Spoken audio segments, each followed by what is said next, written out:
For watching. I'll be here next Saturday night at 9 p.m.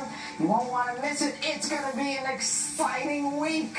Can you believe this?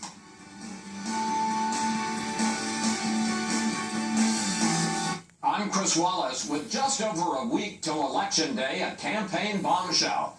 The FBI reopens its investigation into Hillary Clinton's private emails. They are reopening the case into her criminal and illegal conduct that threatens the security of the United States of America. The American people deserve to get the full and complete facts immediately. The Republican vice presidential nominee, Indiana Governor Mike Pence, responds to the stunning announcement. We commend the FBI for having the courage to reopen this case, because no one is above the law. We'll talk with Pence live, and we'll ask the chair of the House Intelligence Committee, Devin Nunes, why the FBI is re-examining what Clinton did 4 months after saying the case was closed. Then Clinton's campaign manager, Robbie Mook, responds. Plus, we'll ask our Sunday panel how the FBI's announcement reshapes the presidential race. All right now on Fox News Sunday. And hello again from Fox News in Washington. The presidential campaign has taken a dramatic turn.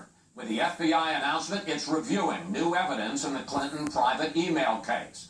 That was triggered by a separate investigation into sexting by former New York Congressman Anthony Weiner, estranged husband of top Clinton aide Huma Abedin. Both the Trump and Clinton camps are calling on the FBI to release the details. We're going to spend the full hour drilling down into the effect all this may have on the race. We'll speak with Donald Trump's running mate, Governor Mike Pence, Clinton campaign manager Robbie Mook, and the chair of the House Intelligence Committee, Devin Nunes. But first, we want to get the latest on the FBI investigation from Chief Intelligence Correspondent Catherine Herridge. Catherine. Chris, a law enforcement source tells Fox News that thousands of records are involved, and the New York FBI team assessed them as relevant, telling their colleagues on the Clinton email case, quote, "We think we've come across some documents pertinent to your investigation. Clinton wants the evidence public, which is not standard in ongoing cases." Voters deserve to get full and complete facts. And so we called on Director Comey to explain everything right away, put it all out on the table. A source close to the FBI probe could not recall issuing a subpoena for Abedin's records, adding they did not believe the device shared by Abedin and Weiner was searched by agents. Abedin told the FBI in April that she sent State Department emails, including this one from Clinton, to her personal Yahoo account where it was easier to print. In June, Abedin swore under oath in a Freedom of Information Act lawsuit that she looked through all her devices that could hold government emails. On Thursday, FBI Director James Comey was briefed on the findings, and that same day he decided to reinitiate the email case and notify Congress. The director's decision is described to Fox News as driven by the sheer volume of records and the commitment he made under oath. Would you reopen the Clinton investigation if you discovered new information that was both relevant and substantial? It's hard for me to answer in the abstract. We would certainly look at any new and substantial information. In his memo to employees, Comey said they don't know if the emails are significant. The former FBI agent said anything suggesting intent, lying to investigators, obstruction of justice, or sharing classified information with a foreign entity would warrant such a move. The director notified the Attorney General of his decision, which the Justice Department did not support, and there's no expectation that a review can be complete before Election Day, Chris. Catherine, thank you. Joining me now live here in studio, the Republican vice presidential nominee, Indiana Governor Mike Pence. Governor, welcome back to Fox News Sunday. Thank you, Chris. What is your reaction to the FBI reopening the Clinton case? We commend the director of the FBI and the FBI for following through on their work before the Congress, that if there was new, pertinent information sufficient to reopen this investigation, that they would inform Congress of that fact, and they would move forward. Look, this is clearly a very serious matter, and we respect the institution of the FBI and are confident that they'll handle this in a professional and a timely way. But FBI officials note that they are just starting to look at these emails. They don't know whether any of them are classified. They don't even know whether they may be duplicates of emails that they've already seen in the investigation. So shouldn't you and Mr. Trump be cautious in talking about how significant this is? Well, I think we have been cautious, but the simple fact is that the decision by the FBI this summer was incomprehensible to millions of Americans. The director of the FBI literally called a press conference in which he chronicled one violation of the law after the other, and then announced that he was not going to pursue charges or recommend charges against Hillary Clinton in this case. And then 2 days later, he literally undercut that decision by going before the Congress and saying in so many ways that Hillary Clinton had misrepresented the facts. You remember that famous dialogue between Trey Gowdy and the director of the FBI, where he said that Hillary Clinton said that nothing marked classified was on her emails. Was that true? The director said it was not true. She had never sent classified emails. That was not true. So I think what we already know here is troubling to the American people, and it's convincing millions of Americans that Hillary Clinton is just a risky choice in this election. And I think that's why since Friday you see more momentum, but frankly there was enormous momentum in our campaign before Friday because the American people are focusing on the choice in this election. You say she's a risky choice. How does this alter the campaign's message in what is now just 9 days? How do you use this to raise new questions and change voters' minds? Well, I don't think it alters the campaign at all. I mean, we had tremendous momentum in this campaign before this announcement came. I'm talking about the message.